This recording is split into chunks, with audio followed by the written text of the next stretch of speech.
Ora, boa noite a todos. Muito obrigado pela vossa participação. Nós vamos, mais uma vez, durante este mês e pela segunda sessão, homenagear Arlindo Barbeitos, agora na vertente literária. E, para tal, nós te convidamos a Abreu Paz, doutorado, que irá ser apresentado pelo nosso moderador, por sinal, o presidente da Academia Angolana de Letras, o professor Paulo Carvalho, que é também professor catedrático da Universidade Agostinho Neto, doutorado em Sociologia e, atualmente, nas vestes também de deputado da Assembleia Nacional. Não nas vestes, neste momento, aqui desta sessão, mas é um académico que está agora emprestado também aí à parte política. Eu vou passar a palavra, portanto, ao confrade Paulo Carvalho. Muito obrigado. Acho que consegui ligar o meu microfone. Muito obrigado, amigo Filipe Zau. Quero agradecer a presença de cada uma e cada um de vós nesta conferência e peço desculpa. Ok. E quero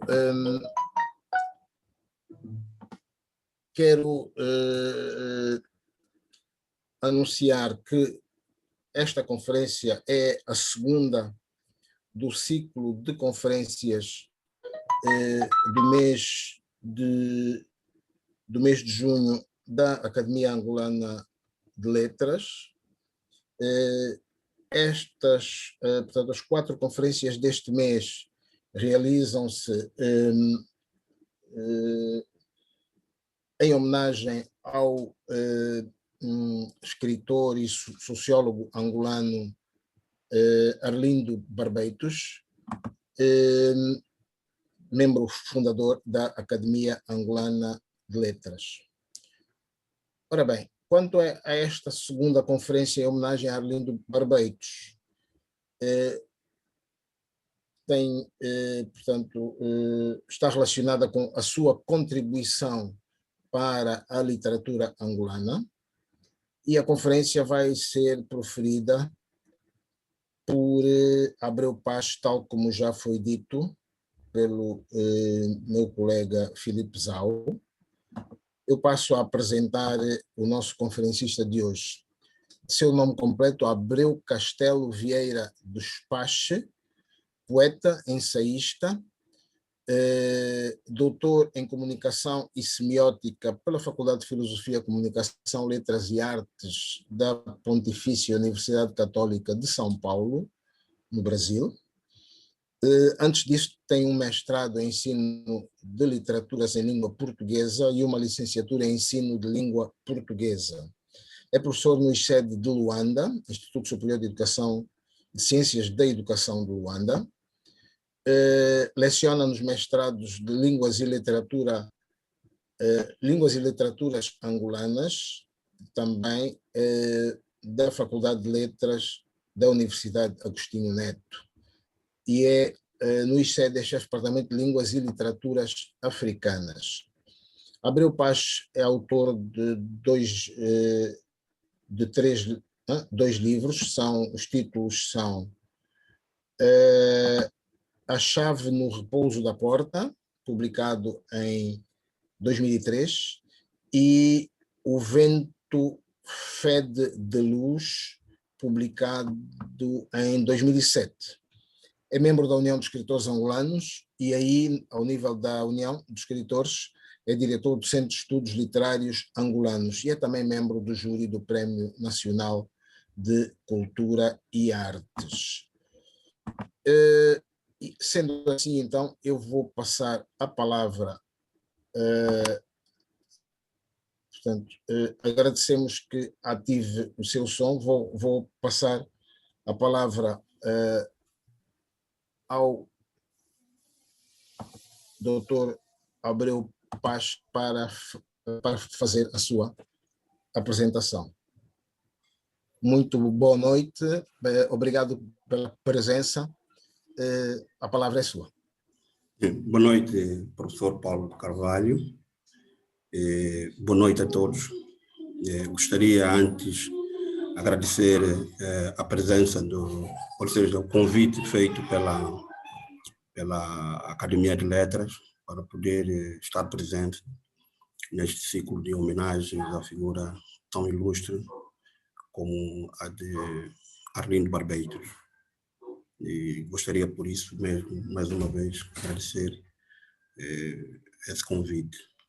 Por outro lado, eu, na verdade, tenho a conferência a apresentar, mas o que eu gostaria, na verdade, é trazer algumas pistas de reflexão de como é que a forma como Arlindo Barbeiros decidiu se posicionar na literatura angolana nos ajuda a nos repensar, né, neste fenômeno.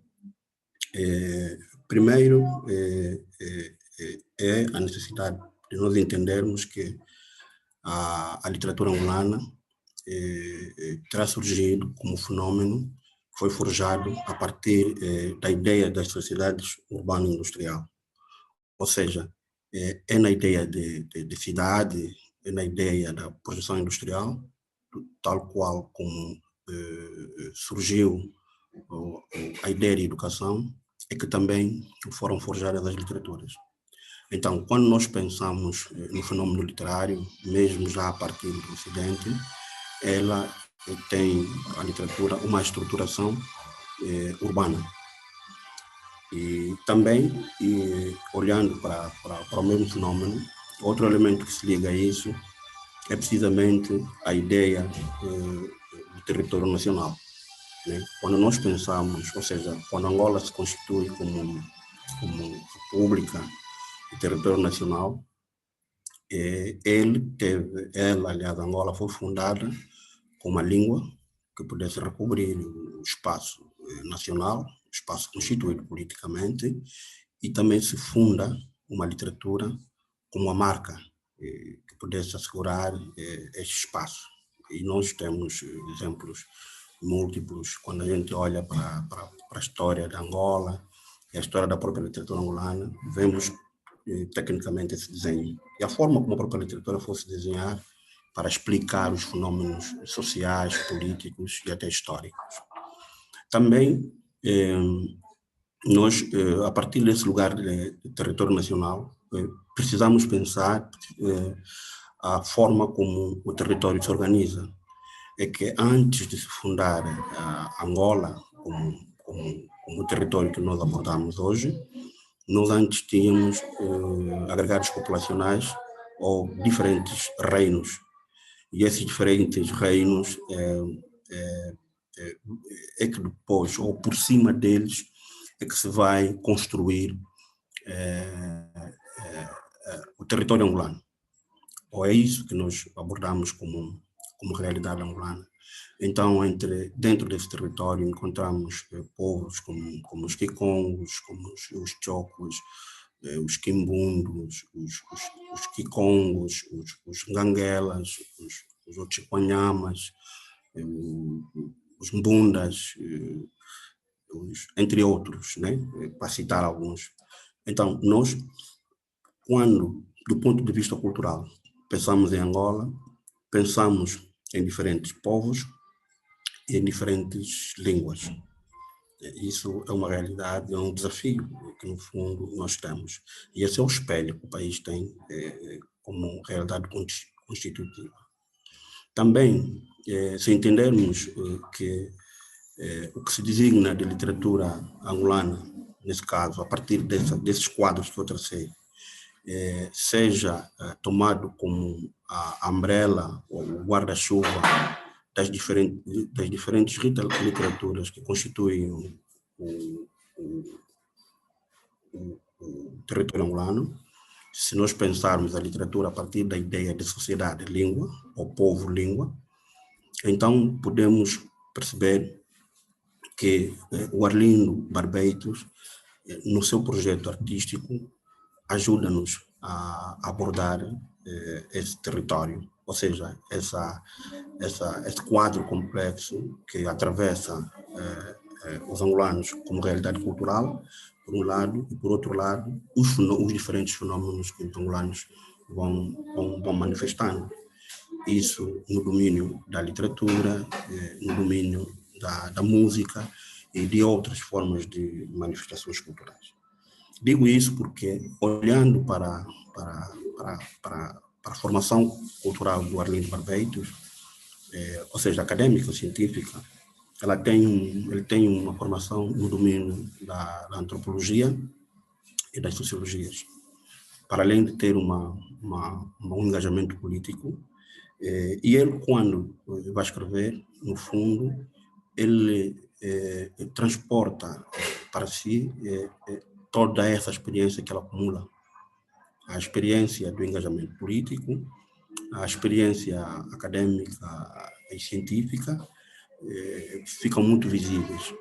Então, quando nós olhamos para o Filipe, ou seja, desculpa, quando nós olhamos para o Arlindo Barbeitos e esse lugar que ele ocupa, mais propriamente a poesia e a forma como ele foi anunciando aquilo que ele tinha como intenção estética ao construir os seus textos, percebemos perfeitamente que o Arlindo Barbeitos divide-se entre um cultor da poesia que está para a literatura, por um lado, e está, por outro lado, para a vocoliteratura, e por outro ainda, para a oralitura. Bem, o que nós precisamos dizer aqui primeiro é percebermos essa ideia de literatura. Quer dizer, se nós olharmos, ou seja, pensarmos a palavra literatura como uma palavra composta por aglutinação de dois termos, como dois termos, como o de litera e o tura. O litera está associado à letra escrita. E o tura significa, ou tem o significado de ação ou ação realizada. Então, se nós olharmos para a escrita e olharmos para a ação ou ação realizada, vemos precisamente que a literatura, ela por si é sustentada por movimento. Aliás, a relação que nós vamos passar a ter com o texto, o poema, a prosa, ou outro fenômeno literário no domínio da literatura, ou, de modo mais geral, no domínio artístico, essa ideia de movimento, essa ideia de ação está muito presente, mesmo a ideia dos discursos. É aí onde nós olhamos para o Arlindo Barbeitos e vemos nele, mesmo a partir daquilo que ele faz, embora se cumpra no registro escrito, se cumpra na publicação do livro, se cumpra na escrita em papel, ele trabalha a dimensão da vocal na literatura, que é a voz em ação, ou a oralitura, quer dizer, que as oralidades em ação. Quando falamos que estamos a tentar distinguir o domínio da voz e o domínio do oral, precisamente em função de como é que cada um deles se apresenta no próprio tecido da cultura. A voz, claro, que é a forma de nós materializarmos, os elementos da cultura e os elementos da sociedade que sobem pela garganta. Então, esses elementos que, quando sobem pela garganta e são projetados pela voz, nós temos a voz. E quando a intenção é nós definirmos as ações, pode estar associado à ideia de tura, da vocultura. E a oralitura é precisamente os diferentes materiais que são elaborados, os diferentes materiais que são elaborados pela cultura. Nesse caso, aquele inventário das poéticas, como as danças, as canções, as artes plásticas, desde as peças feitas de madeira, as peças feitas na argila, as peças feitas em ferro, ou seja, todas as outras formas de materialização, desde que elas tenham um cunho artístico ou cunho utilitário. Esta é mais ou menos a dimensão daquilo que nós chamamos de oralidade. Por que nós precisamos traçar este quadro? Nós precisamos traçar este quadro precisamente porque o Arlindo Barbeitos, das inúmeras entrevistas que ele dá ao Michel Laban e os estudos que são feitos no domínio da sua poesia, ele afirma que a sua literatura aborda ou resgata, no processo de refuncionalização, as oralidades africanas, no caso dos provérbios, as adivinhas, e os cânticos e as próprias narrativas ditas orais. E por outro lado, o Arlindo Barbeitos também diz que tem influência da poesia oriental, no caso da poesia chinesa e a poesia japonesa. Aqui, claro, nós precisamos destacar na China os cânticos. Os cânticos têm uma forte relevância, uma forte relação naquilo que é a estruturação do próprio fenômeno literário. E no Japão está precisamente presente um domínio de fazer literário desenvolvido e consolidado por Matsu Basho, que é o haikai, ou haiku, depende de como cada um abordar, mas as duas formas são as duas formas de serem designadas esse gênero de literatura. E depois tem também outro gênero que é desenvolvido também pelos japoneses, que são os tankas. Os tankas, que é um tipo de poesia muito pouco divulgado também entre nós, sobretudo no espaço de língua portuguesa. Então, por que o Arlindo Barbeitos fazia isso? O Arlindo Barbeitos tomava esse lugar, esse partido, como forma de resistência, porque ela achava que o discurso ocidental era aquilo que ele sabia que era, e pouco ou nada lhe aproximava daquilo que ele experimentava como as realidades africanas. Então, ela precisava trazer outras formas discursivas, outras formas de construção estéticas que pudessem mais ou menos ajudar a ajudar a compreender ou a projetar as próprias realidades africanas.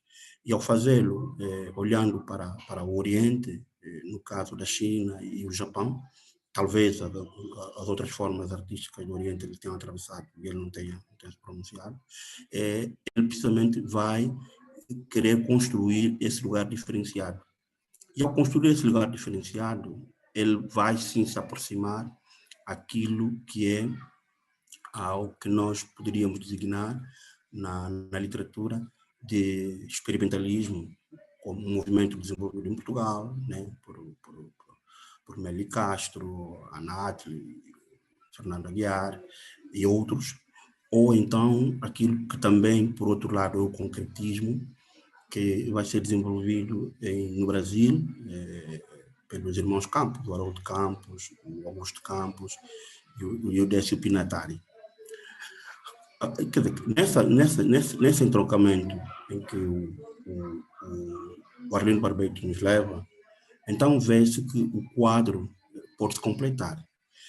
Porque se nós pensarmos que a literatura não é só fundada a partir da escrita gráfica, aquela fixada no papel e manifestada no livro, se nós pensamos que a literatura não seja só isso, que ela também possa ser, ou são os cânticos, as danças e as outras formas de materialidade, como dar forma ao barro, dar forma à madeira, dar forma ao ferro ou aos diferentes metais.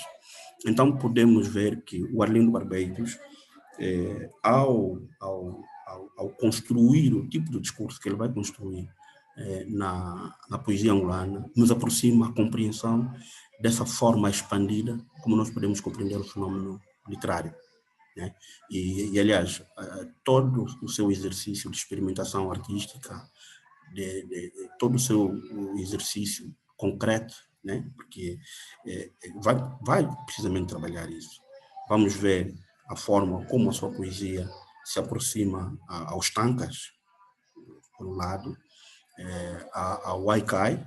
Não é que ela seja haikai, não é que ela seja tanka, mas é a forma como ela, ao trabalhar a contenção da palavra, a própria forma breve de construir os próprios textos, as suas propostas artísticas, ele faz funcionar uma memória que nos aproxima a esse lugar de criação artística que está no Japão.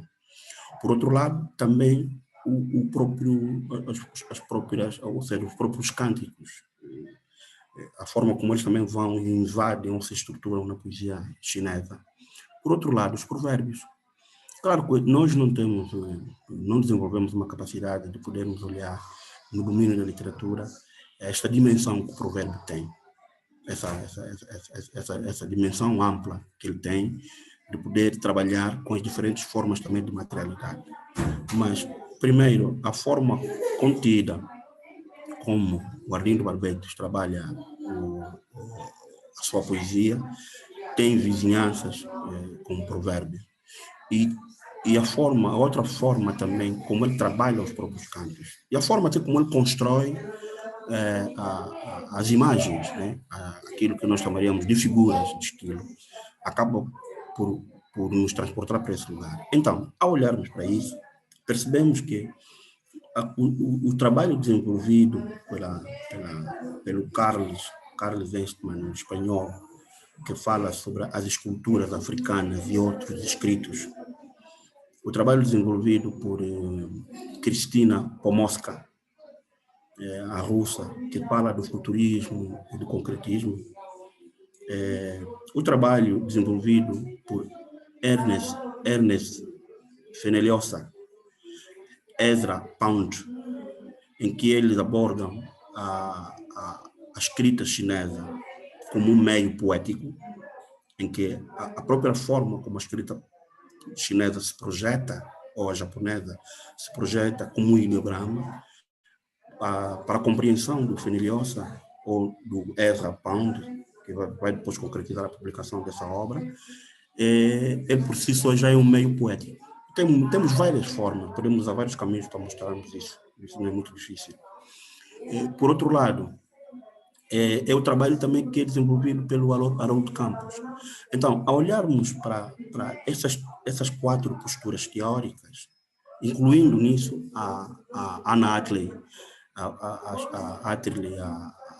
poeta portuguesa do experimentalismo, com a sua obra A Casa das Musas, nós conseguimos compreender de como é que o Arlindo Barbetos nos aproxima ao exercício de reelaboração, reconstrução ou reconstrução da memória, em que os cânticos populares, os provérbios, as figuras, as pinturas, figuras e os desenhos rupestres, como é que eu diria mais, os textos de panela, cabinda, que são formas de provérbios, forma de contos, os sona, ou os desenhos de areia no espaço Lunda Chokwe, as danças de pastores, as danças de caçadores, as danças de colheita, todos esses elementos vêm e acabam por funcionar como potência. Então, nós já temos uma ideia, um inventário de uma literatura que se complexifica a partir desse lugar, esse lugar que é o território nacional, a partir desse lugar que é da literatura angolana e a partir desse lugar, pelo menos pensado por uma sociedade urbana. O Arlindo Barbetos, claro, que ele sai desse lugar e aí sim é onde o discurso do reivindicativo do Arlindo Barbetos como poeta vai criar sim essa espécie de novela. Ele não só reivindica uma forma, uma estética própria que os povos constitutivos do território de Angola têm, já elaboram, está lá. E é isso que, tecnicamente, a poesia do Arlindo Barbetos faz. Nós, ao abordarmos com atenção, com profundidade e extensão, nós conseguimos ir ao encontro daquilo que a cultura já tem como memória. E a cultura está precisamente nas linguagens que esses diferentes povos elaboram. No caso daquilo que eu fui fazendo por demonstração.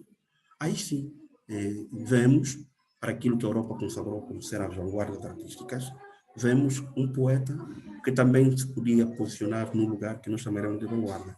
Mas a vanguarda aí pensamos no sentido da forma como ele olha para trás e faz funcionar tudo aquilo que a memória tem. Aliás, para qualquer escritor, qualquer poeta, qualquer prosador, percebe-se perfeitamente que quando ele lê bem o lugar onde ele está, muito do que ele acaba por projetar na escrita é precisamente aquilo que a própria cultura já elaborou como linguagem. Então, no fundo, ele só faz reverberar esses elementos. Então, nós, ao analisarmos, ao abordarmos o Arlindo Barbeito, os elementos que nós conseguimos ter como foco de compreensão são precisamente esses que nós acabamos de citar, de forma muito mais geral, estruturada e profunda. E os tipos de preocupações que o Arlindo Barbeito tinha sim esse lugar da convocação do fenômeno político, desenho político, tinha sim esse lugar da convocação das suas preocupações sociais, daí ter títulos muito curiosos, como o Nzoji, que é um título que ele dá a um dos seus livros, que é Sonho, né? Ele vai chamar Nzoji, que é precisamente o nome em Kimbundu, para mostrar também a forma como ele se aproxima às nossas línguas e valoriza as nossas línguas. E, aliás, ele também foi um dos pioneiros que, no que isso diz respeito, ajudou. Aliás, o Departamento de Línguas e Literaturas Africanas do ICED de Luanda, o primeiro grande evento que realiza, quem tinha feito a conferência magistral tinha sido o Arlindo Barbeito. E dentro daquilo que ela apresenta como preocupações, né? Preocupações acadêmicas e científicas, essa preocupação dele com as línguas ficou muito patente, ficou muito presente. Então, ele tem, como dizia, esse texto, esse livro, intitulado Nzoji, que ele publica em 1992, tem Fiapos de Sonho, que é o livro de 1998, mas o Fiapos de Sonho, o sonho já está lá atrás, que é o Nzoji, né? E depois aparece o outro título, Na Leveza do Luar, Na Leveza do Luar, agora aqui não consigo. Na Leveza do Luar, exatamente. Também é um livro que ele vai publicar, tem Angolé, ou seja, Angolema, que ele publica em 1975. E ele aqui nesse primeiro livro, que é esse livro de inauguração, quando ele explicava, ele precisamente mostra a forma como é que ele pode compreender Angola, entre aquilo que ele constitui como uma primeira marca e as diferentes derivações que ela vai ter, né? Angola, Angolé e Angolema, Lema. Então, ao olharmos para isso, nós vemos, e depois tem o outro título, que é o único que ele publica de prosa, que é O Regresso, Histórias de Regresso. Bem, se olharmos para os títulos dos livros, em que a palavra sonho fica muito presente, né? Fica muito presente, e depois nós podemos relacionar o sonho com várias outras formas de nós construirmos os discursos, Há várias formas que nós podemos representar o Estado.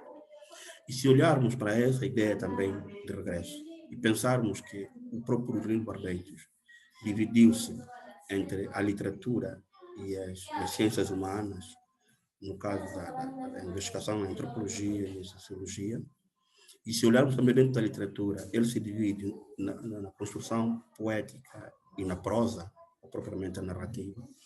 Então, olhamos que ele tinha um projeto bem pensado, mas um projeto bem pensado na medida daquilo que nós almejávamos já como território, na medida daquilo que nós almejávamos como ideia de país. Então, quer dizer que, para início de conversa, claro que os outros elementos nós depois podemos acrescentar e ir dizendo aqui enquanto nós podemos conversar. O que eu tinha para dizer é que, olhando ou abordando o Arlindo Barbeito como poeta, ele faz refuncionalizar, sem dúvida nenhuma, faz refuncionalizar aquilo que são as diferentes dimensões de como nós podemos olhar para Angola. Angola é o nosso território. Aliás, tudo isso que foi demonstrado a partir da ideia de nós podermos pensar o próprio território angolano, ou a própria poesia angolana, o próprio fazer literário angolano, né? Conseguimos precisamente perceber esses elementos todos. Conseguimos perceber esses elementos todos. Conseguimos ver como é que a sua poesia vai estar ligado a esses diferentes lugares. Eu, para terminar, gostaria só de ler alguns poemas, talvez 2 ou 3, do autor, para tentar mostrar parte daquilo que eu fui tentando dizer aqui, né? Vou ler o primeiro poema, O Menino. O Menino. E depois vemos a forma como ele torna coisas tão amplas, contidas, né? Os infinitos contidos. Como é que se verifica? Ele, por exemplo, aqui diz: o menino pequeno, muito pequeno, todo nu, traz botas muito grandes. Né? Nós aqui, sem dúvida, pelo menos para a minha compreensão, já podemos ter ideia de como esse poema nos pode aproximar a ideia da Angola, a ideia do nosso território e as diferentes vicissitudes que a Angola enfrenta, que são os da guerra, depois da independência, né? E as botas muito grandes, né? E depois tem um outro poema também para mostrar essa relação já com os cânticos e a poesia chinesa e a poesia japonesa, que é Seca. Ele aqui diz, por exemplo, no poema o seguinte: secas, as palavras despegam-se das coisas e da gente, como pele de cobra em tempo de muda, esvoaçando ao de leve, elas se amontoam nos escombros que a saudade arruma, gélida e atônita, paira pelos corredores do vazio e solidão dos homens, secas as palavras, secas. Opa, aqui está aparecendo. Secas as palavras das coisas e da gente, como pele de cobra em tempo de muda.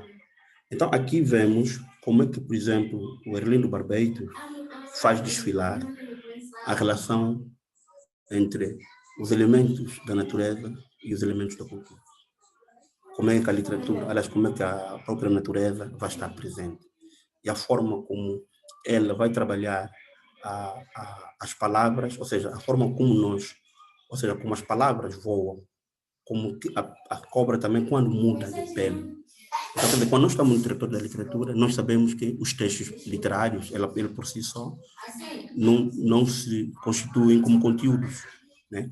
Os conteúdos são construídos a partir das leituras, ou das diferentes leituras que foram feitas. Então, quer dizer que nós, quando vamos abordar o texto literário, não vamos abordar um conteúdo. Vamos abordar algo que nós precisamos construir, conteúdos a partir da compreensão que nós tivermos deles na cultura. Tem também um outro poema que eu gostaria de partilhar convosco, que é o Distraída na Verdura. Distraída na Verdura. Diz o seguinte: distraída na verdura, a garça branca repousa sobre uma pata só. Aliás, a galinha faz isso também, né?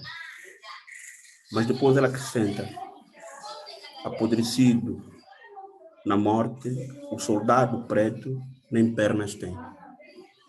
Então, ele vai buscar uma condição natural da garça, dele quando repousa, encolhe um pé e pousa sobre o outro. Depois ele transporta isso nas nossas experiências de guerra. Então, essa se liga à ideia da bota, a bota muito grande, que o menino pequeno usa. O menino pequeno, podemos pensar num país que nasce. E depois tem outros poemas, como o Amor 1, Amor 2, na leveza do luar crescente, que no fundo é o título do último livro, que eu também citei aqui, o último livro dele de poesia, em que muitos dos alinhamentos que vão ter, podemos aproximar também aquilo que são as escrituras bíblicas, né? Aquilo que aparece, por exemplo, em Cantares de Salomão, em Deuteronômios, né? Aliás, o Arlindo Barbetos faz isso, como muitos outros escritores, grandes escritores, ou grandes referências da literatura mundial fazem, como mesmo o músico o Caetano Veloso, quando canta Pai, afaste de mim este cálice. Então, afasta de mim esse cálice, essa expressão, esse verso, aparece na Bíblia, essa construção em Deuteronômios. E dá para pensar a forma como o próprio Caetano vai retratar a sociedade brasileira da ditadura a partir dessa imagem: afasta de mim este cálice. Cálice pode ser o cálice de vinho ou o calar mesmo. O calar, que é a forma da repressão e o sangue que a ditadura representou. E como outras formas, como o Gabriel Garcia Marques, quando vai escrever a história da morte, Crônica de uma Morte Anunciada, também o centro da história era precisamente o jovem que tinha tirado a virgindade a uma jovem, e quando ele o faz, não assume. Nesse caso, a figura principal, que é o Tiago Nazar. E aí, claro, os irmãos tiveram que se vingar do amigo, que era o Tiago Nazar, do então amigo, por ter desonrado a irmã, e que ela, inclusive, por isso perdeu o casamento. Essa história também está na Bíblia. Podemos encontrar também em Deuteronômios e em outras cartas. Então, o Arlindo Barbeiro também não deixa de estar presente. Ou seja, não deixa de estabelecer vizinhança com essa forma de fazer literário. Isto, na verdade, é o que eu trazia para esta conferência como contribuições iniciais, e depois o resto, as diferentes intervenções, contribuições, perguntas ou qualquer outras formas de intervenções poderá ajudar-nos a acrescentar aquilo que for necessário. Muito obrigado pela vossa atenção. Mais uma vez reitero o meu agradecimento à Academia de Letras pelo convite e o evento em si, tão nobre quanto este. Muito obrigado.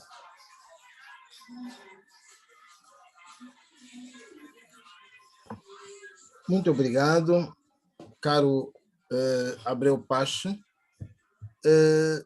Há um problema aí, bom, mas será aí em casa ou porque agora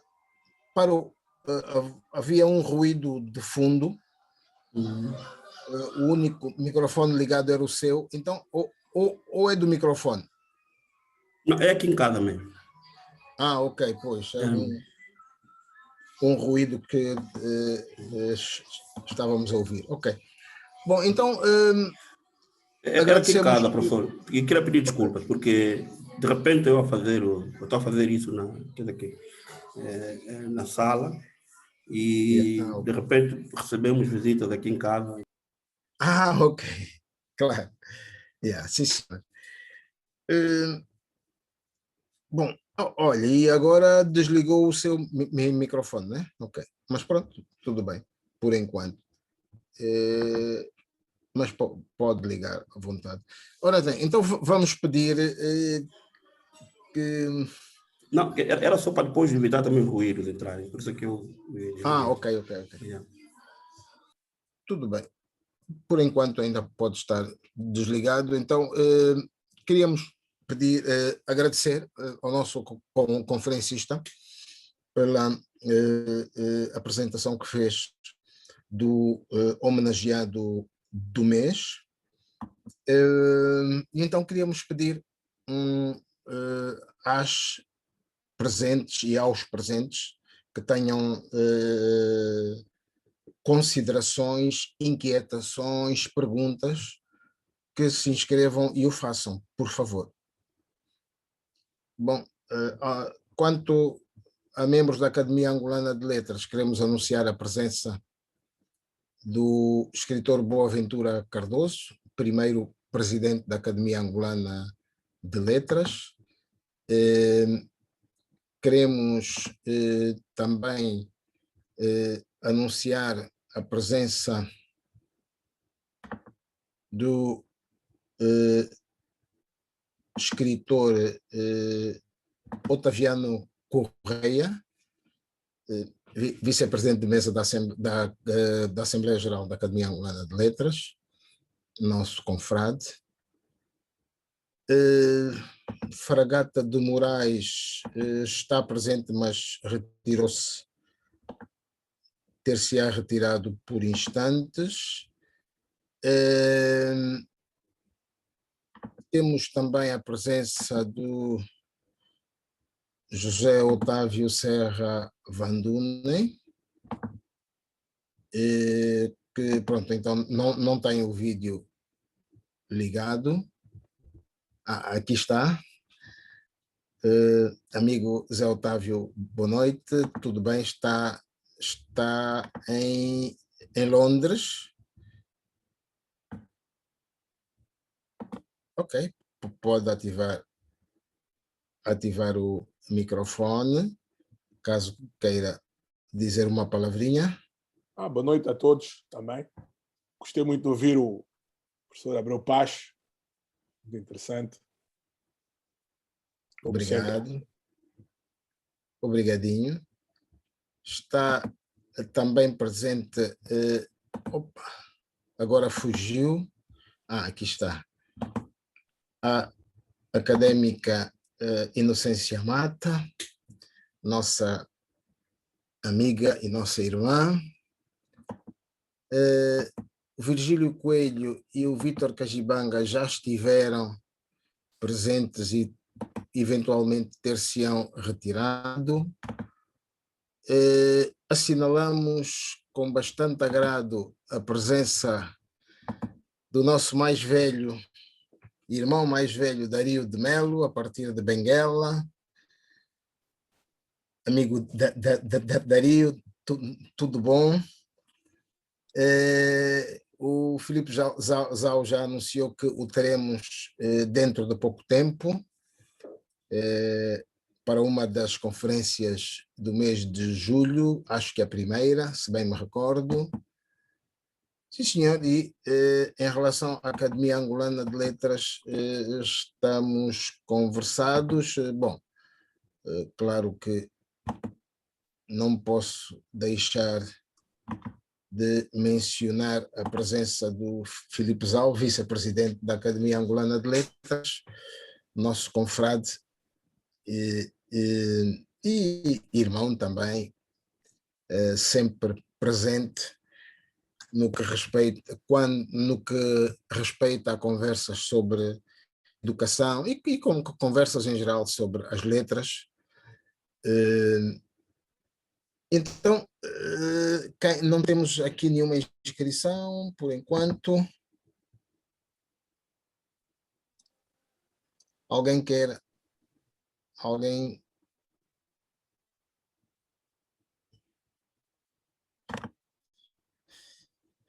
Bom, ok. Então vamos passar a palavra ao professor Filipe Zau. Obrigado. Eu adoro ouvir o Abreu. Eu sou um fã do Abreu, tornei-me um fã do Abreu Paz, numa conferência que ele deu em Cabo Verde, onde a grande linha dele é semiótica. É um homem da semiótica. As suas ligações entre poesia e escultura, entre os vários elementos que ele reúne, e faz sempre esta questão. Eu queria perguntar, portanto, ao Abreu Paz, como é que ele vê esta linha de semiótica na poesia de Arlindo Barbeito?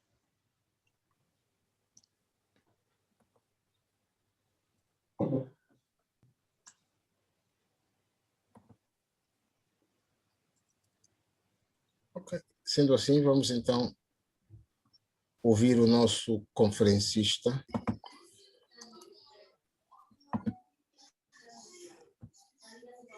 Ok. Por favor.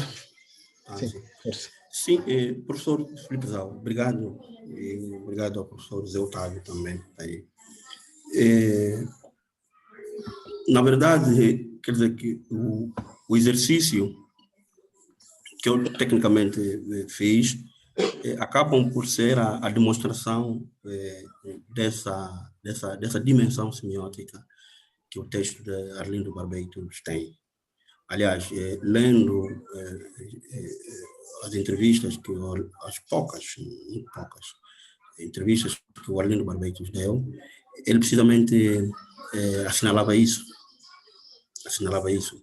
E eu não fiz nada, senão só tentar expandir com outras formas de demonstração aquilo que o Arlindo Barbeito já falava. E o Arlindo Barbeito, da forma como ele próprio construiu, aliás, ele como antropólogo e etnólogo, não podia deixar de ter como instrumento a semiótica, porque os estudos semióticos têm como fundo a antropologia, a filosofia e a psicologia. Então, os diferentes domínios do saber, como a etnografia e outros, mesmo a medicina, né, acabam por criar vizinhanças com este lugar. Mas por causa do lugar onde nós nos damos com os afetos, aqueles signos, ou seja, aquilo que não chega a ser signo linguístico, ou um signo codificado. E o Arlindo Barbeito, claro que na poesia, embora ele trabalhe com palavras, mas há muitos elementos que se reverberam lá, que nos convocam mais para o afeto.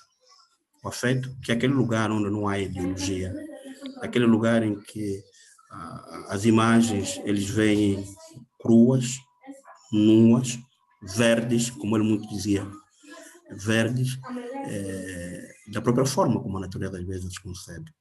E isso, em rigor, é um desenho semiótico muito presente na poesia dele. E é dessa forma como eu me relacionei com Arlindo Barbeito. Aliás, por isso é que eu gosto da poesia dele, do David Mestre, do Eduardo Carvalho, que eu até acho que não é justo que eles fiquem confinados em gerações como se tem tentado fazer, né? Dizer que eles são da geração de 70, como se o lugar onde nós podemos abordar é só naquele período em que eles se manifestam como poetas. O que eles fazem ajuda-nos a a olhar para a cultura e as suas diferentes manifestações de forma elástica. Aliás, qualquer poeta faz isso. Aliás, muitos poetas que nós temos, mesmo escritores e portadores, até músicos, fazem-nos isso. Mas o Arlindo Barbeito tem uma forma muito especial de ver isso. E essas dimensões, professor, como dizia, são semióticas. São semióticas.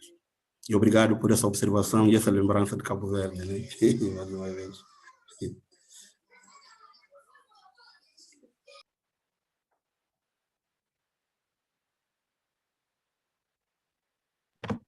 Muito obrigado, caro professor Abreu Paz. Vamos passar a palavra pronto, a alguém que está identificado aqui como Trindade. Não aparece a imagem. Bom, aparece agora uma imagem fusca. Por favor, tem a palavra. Agradecemos que se identifique de início, por favor. Obrigado, professor Paulo de Carvalho. Chamo-me João Trindade, sou estudante do curso de mestrado na Faculdade de na Faculdade de Humanidades, estudante do curso de mestrado em literaturas em língua portuguesa, literaturas africanas em língua portuguesa na Faculdade de Humanidades da Universidade Agostinho Neto. Tenho licenciatura em História feita na extinta Faculdade de Letras e Ciências Sociais, hoje somente Faculdade de Ciências Sociais da Universidade Agostinho Neto, onde tive a oportunidade de acompanhar o lançamento da tese doutoral do professor Arlindo Barbeito. A apresentação foi feita pela esposa e considero esse trabalho do professor Barbeito no campo da literatura bastante importante, porque há um ensaio que constitui um capítulo, mais de 40 páginas, se não estou em erro, dedicado à figura do conhecido Élie Chatelain, que desenvolveu um trabalho muito interessante no campo da linguística e da literatura oral, também conhecida como literatura tradicional. Este ensaio presente faz parte do trabalho do professor Arlindo Barbeito, ajudou-me a conhecer uma faceta até então desconhecida do missionário e linguista Élie Chatelain, que, como todo missionário europeu, imbuído do espírito de missão civilizadora, não deixou de, em alguns dos seus pronunciamentos, feitos em cartas partilhadas com a sua irmã, pronunciamentos que caucionavam algumas teorias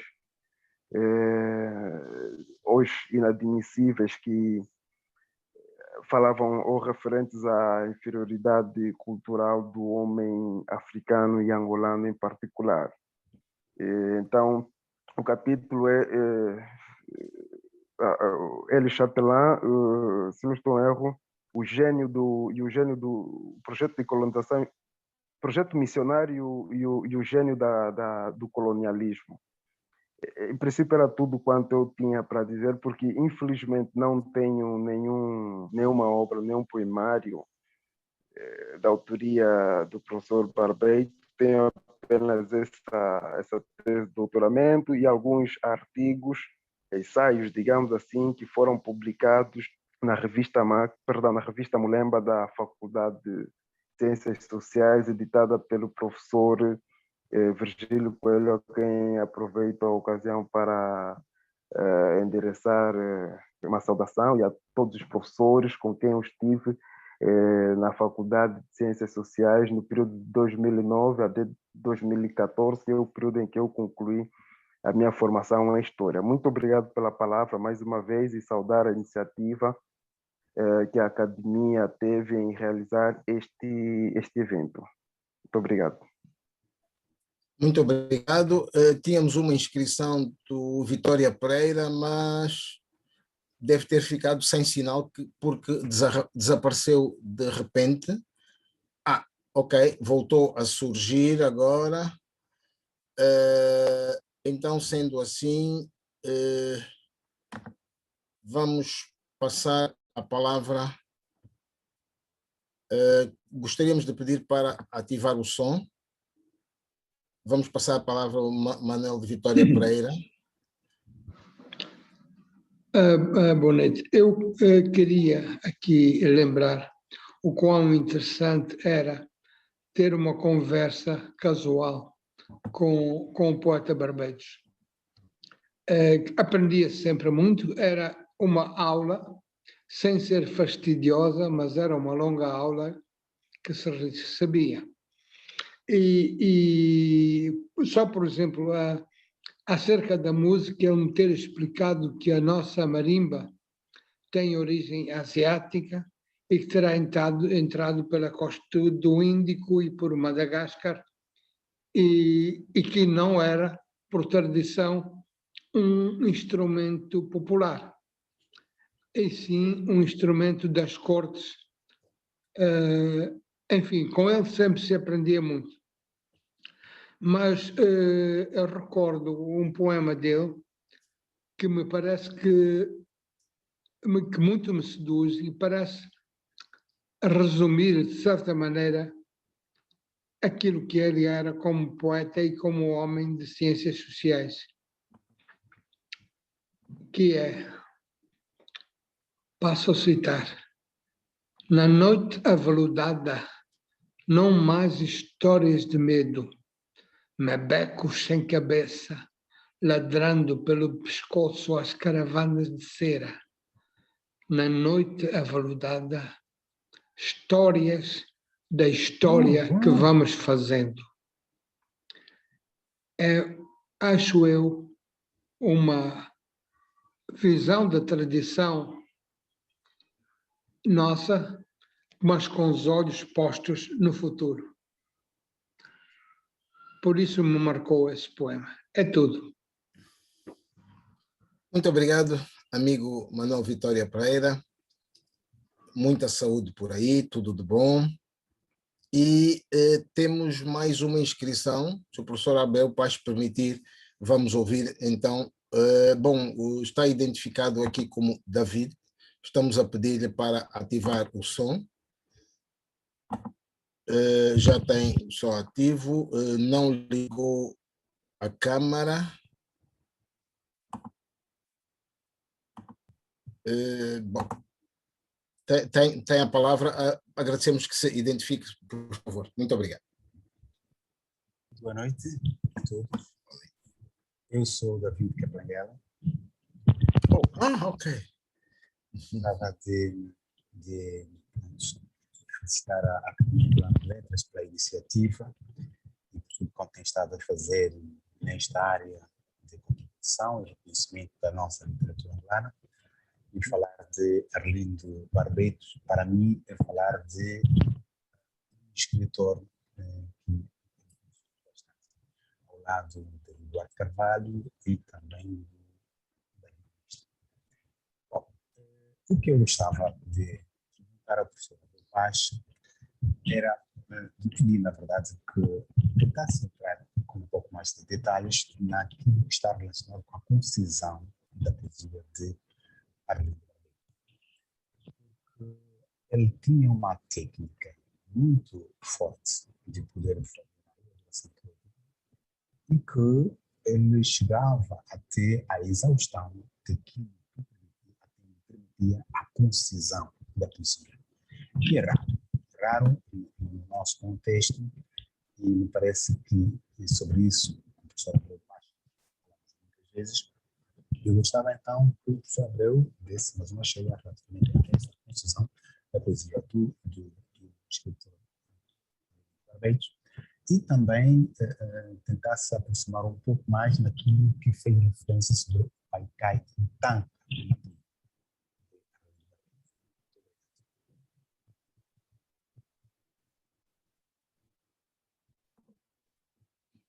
Sim, senhor.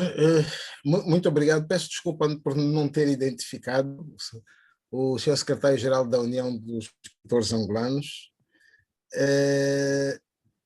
Pois, acho que é porque, pronto, aparece ali iPhone de David, pronto, normalmente, para quem, como quem deste lado não tem iPhone, depois tem dificuldade em identificar quem tem. Sim, senhor, muito obrigado. Vamos então passar a palavra ao professor Abreu Pache, a quem pedimos para ativar o som. Sim, senhor, está ativo. Pois eu também estava a tentar ativar. Eu não percebi bem, porque depois eu vi assim com ondas a questão colocada pelo Davi. Eu sei que ele falou dos tancas e dos haikais, mas a primeira parte não consegui perceber. Não sei se... Nós também não, então acho que há um problema qualquer com o som. Se calhar se pudesse repetir, por favor.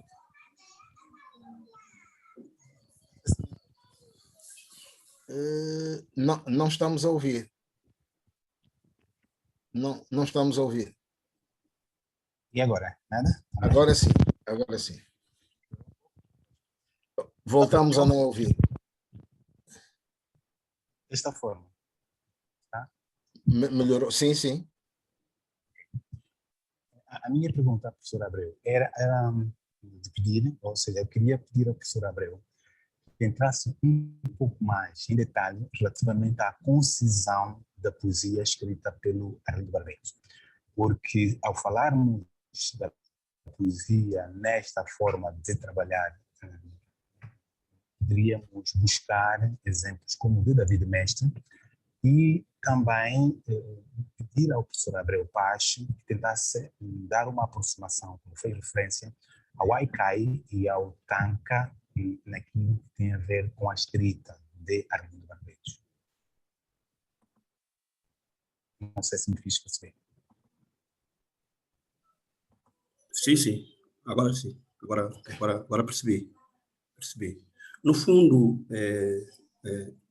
estes dois elementos que chama o haikai e o tanka, e mesmo o provérbio que nos referiu, são esses elementos que, em forma de forma estrutural e olhando para a cultura, nos aproximam a ideia de concisão.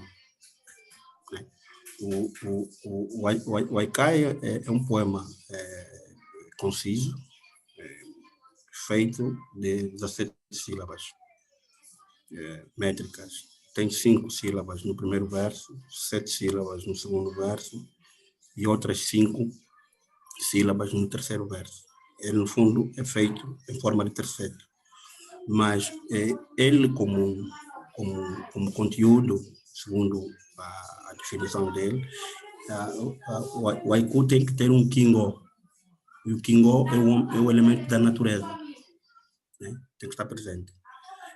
Os tankas não fogem disso, mas só que os tankas são feitos com 37 sílabas. 37 sílabas e tem mais versos.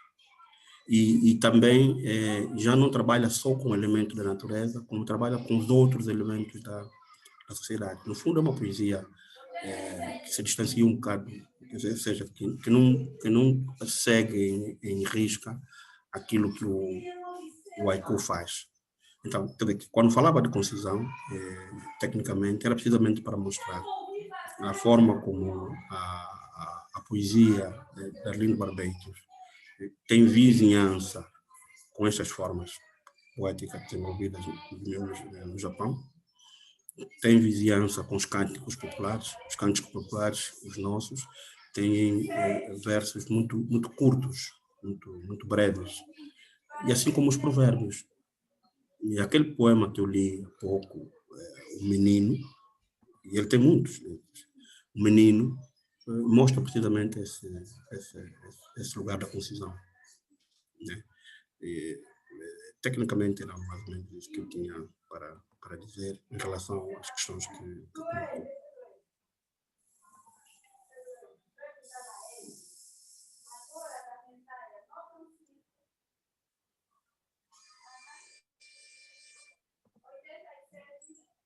Perfeito, muito obrigado.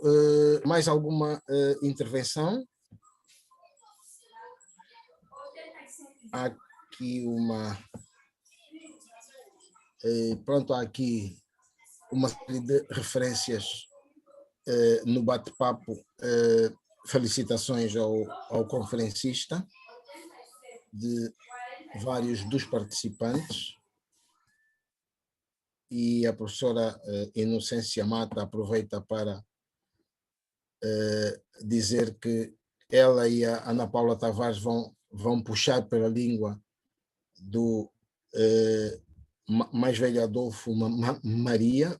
Portanto, há informação no dia 12 de junho, às 6 da tarde, 18 horas, em Lisboa. Bom, mais alguma intervenção, mais algum comentário, por favor?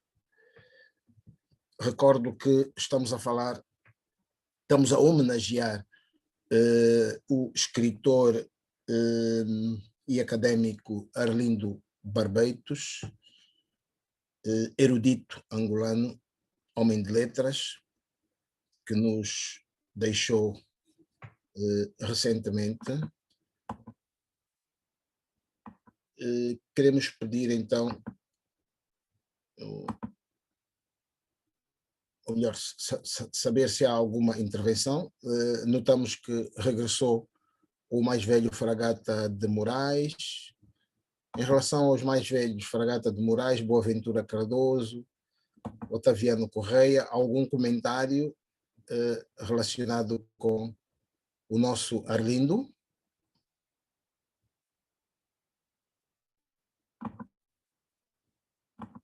Eu acho que... Ora, estou a pedir para o académico Fragata de Moraes ativar o som. Está ligado? Força. Já está Força. ligado. Está ligado, está ligado, já estamos a ouvir. Muito obrigado. Mais uma vez as minhas saudações a todos. Eu tive uma ligação muito intensa com o Arlindo com o Arlindo Barbeitos e com a Maria Alexandre Dascalos, não é? Frequentaram a nossa casa durante décadas, não é? E, portanto, para além de ter tido essa feliz intimidade com ele como pessoa, logicamente que saíamos sempre a ganhar, pois o Arlindo não se sentava em sítio nenhum sem que desse uma, duas, três aulas, fosse sobre que assunto nós estivéssemos a trazer à baila numa mera conversação. Portanto, foi uma pessoa que bastante enriqueceu os meus conhecimentos em termos gerais. Foi uma pessoa que efetivamente, e fazia isso com toda a humildade, não para demonstrar conhecimento, para demonstrar erudição, porque era de facto uma pessoa erudita. Portanto, a minha ligação com o Arlindo até provinha já antes da independência. Nós conhecemos e estivemos juntos na Alemanha quando fomos mandatados pelo presidente Agostinho Neto para nos apresentarmos em Munique, e que ele iria lá estar, acabou por não estar, foi o Lucoque que teve, e então todos aqueles angolanos à altura que se encontravam ali por esses países periféricos, portanto eu estava na Holanda, o Arlindo estava na Alemanha, outros vieram do Luxemburgo, enfim, muitos angolanos se reuniram aí durante 2, 3 dias, e nessa altura foi onde eu efetivamente conheci o Arlindo pela primeira vez, não é? Depois aqui em Angola foi, como eu já afirmei, frequentámos-nos quase que semanalmente, para não dizer que semanalmente. O casal vinha cá em casa, tinha os nossos encontros. Portanto, tenho memórias muito profundas e queria deixar aqui só para todos, portanto, esta compartilha de emoções que são produzidas no momento quando eu me recordo dele, quando eu me recordo da Maria Alexandre Dascalos, e quando, enfim, penso naquilo que ele me ensinou, naquilo que ele me transmitiu pessoalmente, daquela vasta enciclopédia que ele era, não é? A todos os títulos e a todos os níveis. Era isto que eu gostaria de compartilhar com todos vós aí presentes, em vez de falar do trabalho dele, da literatura dele, que já foi abordada aqui por todos, com muita sabedoria, sobretudo aqui pelo meu querido amigo Paz, né? Portanto, deixar esse testemunho de uma pessoa que conviveu com ele de muito próximo. Muito obrigado e uma Feliz noite a todos os presentes. Muito obrigado. O mais velho académico Fragata de Moraes, membro fundador da Academia Angolana de Letras. Agradecemos pelo testemunho relacionado com o nosso confrade e amigo Arlindo Barbeitos. Mais alguma intervenção, por favor? Antes de passarmos a palavra para o encerramento por parte do nosso conferencista Abreu Pacho.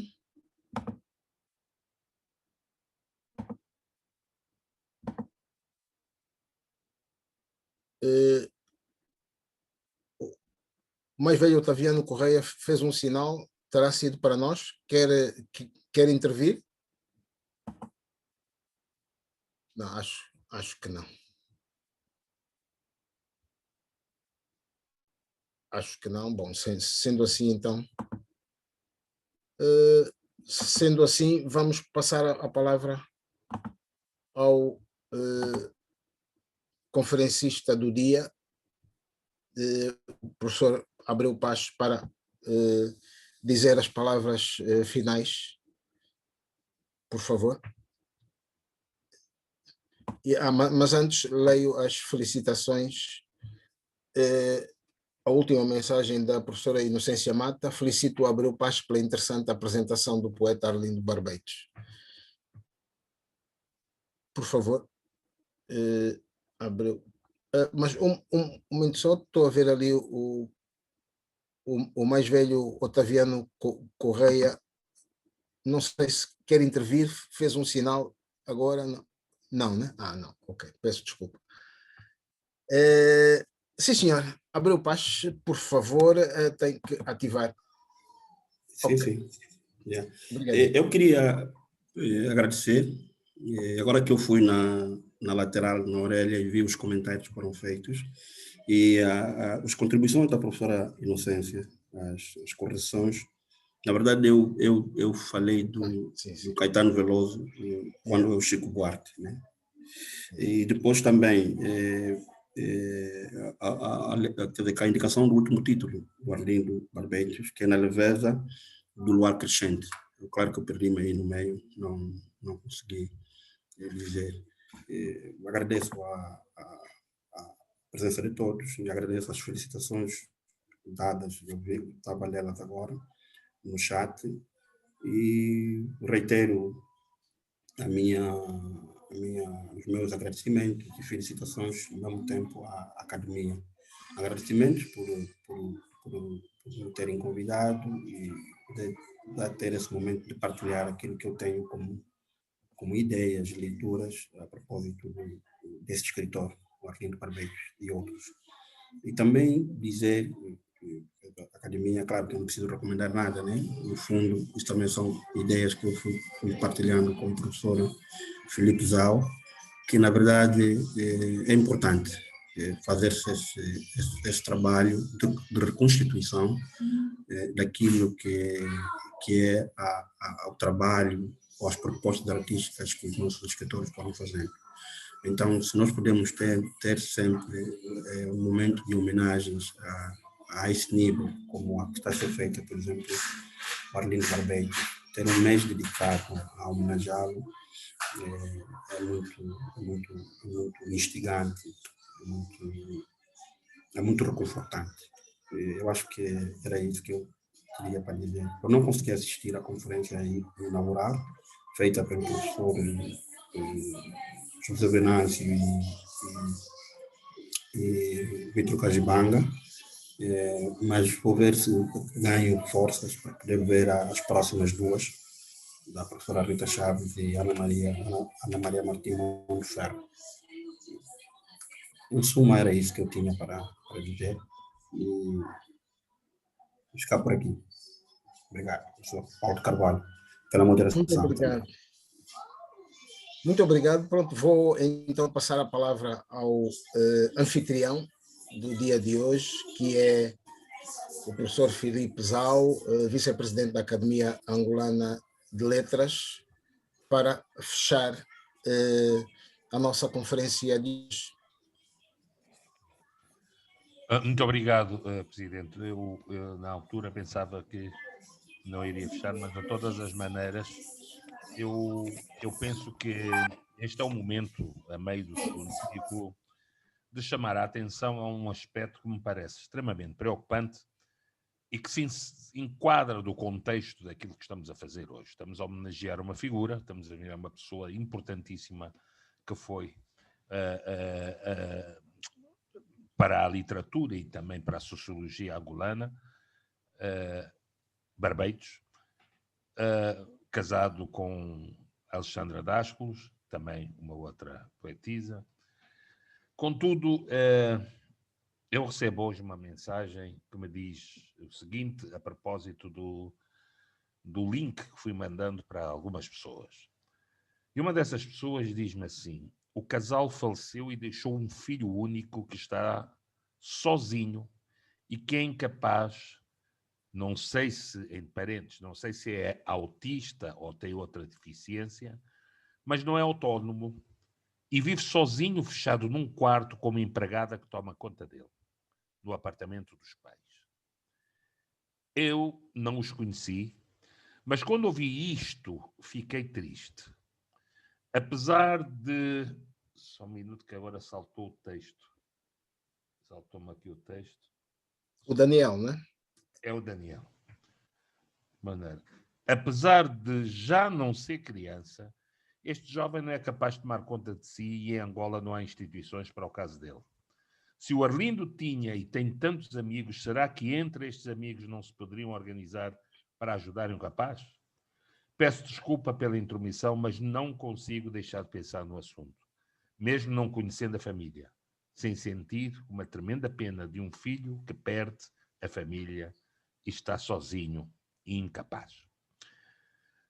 Eu penso que este momento é um momento para pensarmos também, quer dizer, ao pensarmos em Arlindo Barbeitos, que faleceu, e pensarmos na esposa que faleceu, estamos a pensar no Daniel, que eu não conheci, mas que está sozinho, e enquanto o dinheiro vai dando, a empregada vai tomando conta dele. Claro que a determinada altura o dinheiro vai acabar, ele está a ser apoiado pelo o Bernardino, que é da família, mas o Bernardino tem 82 anos. E a Inocência já são mais velhos, né? E toda aquela família do jovem é toda muito mais velha. Claro que nós temos que pensar o que é que temos que fazer também, do ponto de vista da solidariedade, como é que podemos ajudar, de certa maneira, este miúdo, senão ele vai parar a uma situação de perder a casa. Bom, não podemos esquecer os cerca de 5.000 livros que estão naquela casa do Arlindo Barbeitos, uma biblioteca viva. E eu penso que, junto do Dr. Bernardino, juntamente com a esposa dele, que ainda estão a tentar ajudar com a família, mas tem 80 e poucos anos, também o Dr. Bernardino tem 82 anos, não é novo. A família que ele tem em Portugal também está idosa. Então, nós penso que temos que encontrar uma solução ao homenagear o Arlindo, ver que mais podemos fazer para além desta homenagem, do sentido humanitário, do sentido da solidariedade e da visão de alteridade que nos obriga neste momento a ter que pensar, de empatia, tudo isto junto, estes valores todos, que são valores académicos, são valores humanitários, são valores de literatura, de poetas, de gente que pensa sociologia. Isto é coisa que nos toca necessariamente a todos. Perdeu a mãe e o pai de uma vez só e tem um problema de incapacidade para poder se defender sozinho. Então, esta pequena preocupação muito grande, que eu gostaria que todos nós fôssemos pensando, fôssemos vendo que alternativas se podem efetivamente fazer. As pessoas que têm ligações, portanto, maiores do ponto de vista político, a nível da presidência, a nível do executivo, a nível da Assembleia, a nível da União de Escritores, que também está aqui, a nível da Academia Angolana de Letras, fôssemos pensando de como é que nós podemos ajudar esse miúdo, filho do Arlindo Barbeitos, filho da Alexandre Dascals. Portanto, miúdo que é neto do grande Alexandre Dascals também, um grande poeta da nossa praça também. De maneira que é um filho, portanto, de 3 grandes homens da literatura angolana que corre o risco de ir parar para a rua para os caixotes. Não tarda muito, se nós não lhe deitarmos a mão.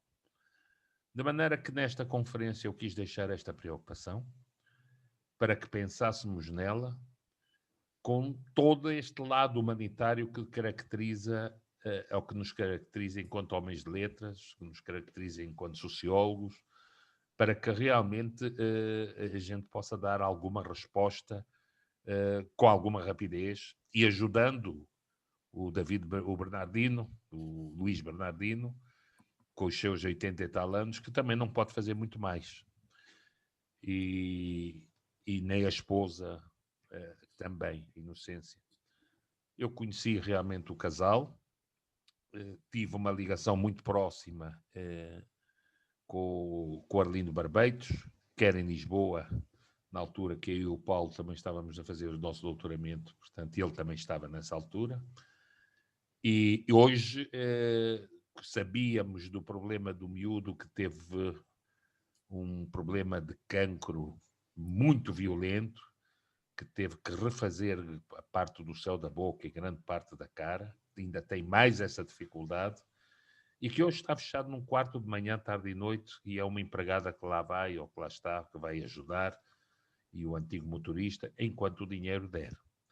Depois não sei que soluções é que tem que encontrar. Mas eu penso que é o momento de nós deixarmos este alerta solidário, de vermos como é que se pode fazer, o que é que nós, homens das ciências sociais e homens das letras, podemos ajudar e de que maneira, para que este miúdo tenha um mínimo de qualidade de vida face às debilidades e aos problemas que já tem.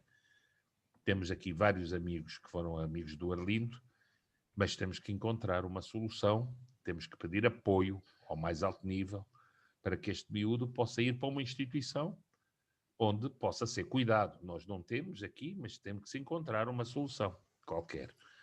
De maneira que eu deixo este alerta para todos nós, em fim desta sessão, agradecendo necessariamente o trabalho, as palavras, a colaboração de todos, em particular do nosso conferencista Abreu Paz, meu querido amigo, também que estimo imenso, e penso que temos mais 2 sessões sobre o Arlindo, e este assunto, penso que é um assunto que vai ficar, portanto, durante o resto destes 15 dias, como preocupação nossa, e também como forma de procurarmos encontrar uma solução para que o Daniel, que ficou sozinho, sem pai, sem mãe, e sem poder resolver, sem autonomia para poder resolver a sua própria vida, pudéssemos realmente encontrar aqui, a curto ou a médio prazo, pelo menos, uma solução que nos deixe também a nós descansados connosco mesmo, face à nossa própria humanidade. Muito obrigado a todos por esta sessão. Tenhamos todos uma boa noite. E daqui a 15 dias estaremos com a professora... Na próxima semana. Na próxima semana, aliás. Próxima estaremos aqui com a professora Rita Chaves, sob um olhar brasileiro sobre a poesia de Arlindo Barbeitos. Tenham todos uma boa noite. Boa noite.